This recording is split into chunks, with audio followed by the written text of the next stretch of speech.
ఇప్పుడెలా ఉందమ్మా? అయినా వీళ్ళందరితో పాటు కలిసి నువ్వు కూడా కొండ మీదకి వెళ్ళావంట కదమ్మా. అసలు అక్కడ ఏం జరిగింది? ఎవరమ్మా నిన్నిలా గాయపరిచింది?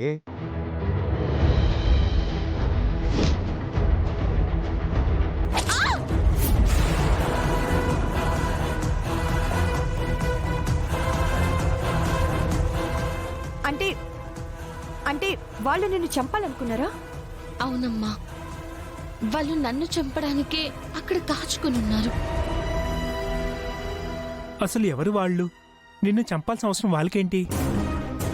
అదే అర్థం కావడం లేదు. మీరెప్పుడూ ఆ ఊరెళ్ళింది లేదు, అక్కడ పల్లవికి ఎవరితోనూ విభేదాలు శత్రుత్వాలు లేవు. కాని ఆ ఊరి వాళ్ళు పల్లవిని ఎందుకు చంపాలనుకున్నారు?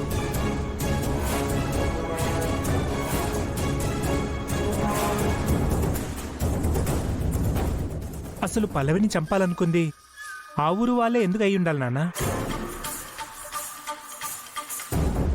ఇక్కడ వాళ్ళు కూడా అయ్యుండొచ్చు కదా.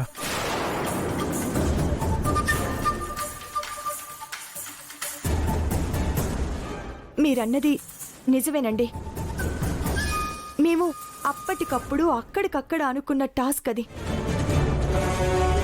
అక్కడికి వెళ్ళేసరికి పల్లవిని చంపాలన్న ఉద్దేశంతో వాళ్ళు వెయిట్ చేస్తున్నారు అంటే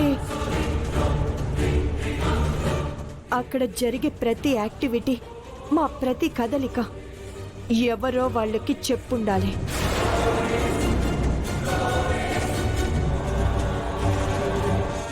అక్కడున్న వాళ్లే ఇన్ఫర్మేషన్ ఇవ్వాలనే ఉంది. శత్రుత్వం ఉన్న వాళ్ళు తన శత్రువు ఎక్కడుందో, ఏం చేస్తుందో ఎప్పటికప్పుడు గమనించుకుంటూ ఉంటారు కదా.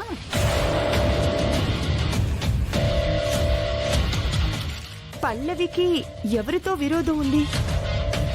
అది ఒకరు చెప్పేదే ఉంది. ఈవిడ గారు ఎక్కడ పడితే అక్కడ ఎవరితో పడితే వాళ్ళతో గొడవ పడుతూనే ఉంటుంది కదా. నేనెవ్వరితోనూ అనవసరంగా గొడవలు పడింది లేదు. ఏ తప్పు చేయని వాళ్ళకి ఎవ్వరికి ఎదురు తిరిగింది లేదు. అందుకే ఇలా అయ్యింది. అంటే తన తప్పు లేకపోయినా తన మీదకొచ్చి గొడవ చేస్తూ ఉంటే తలదించుకుని వచ్చేయాలా? తల ఎగరేస్తే ఇదిగో ఇలాగే తల మీదకొస్తుంది. మరి ఆపండమ్మా, జరిగిందానికి పల్లవిదే తప్పన్నట్టుగా మాట్లాడతారేంటి?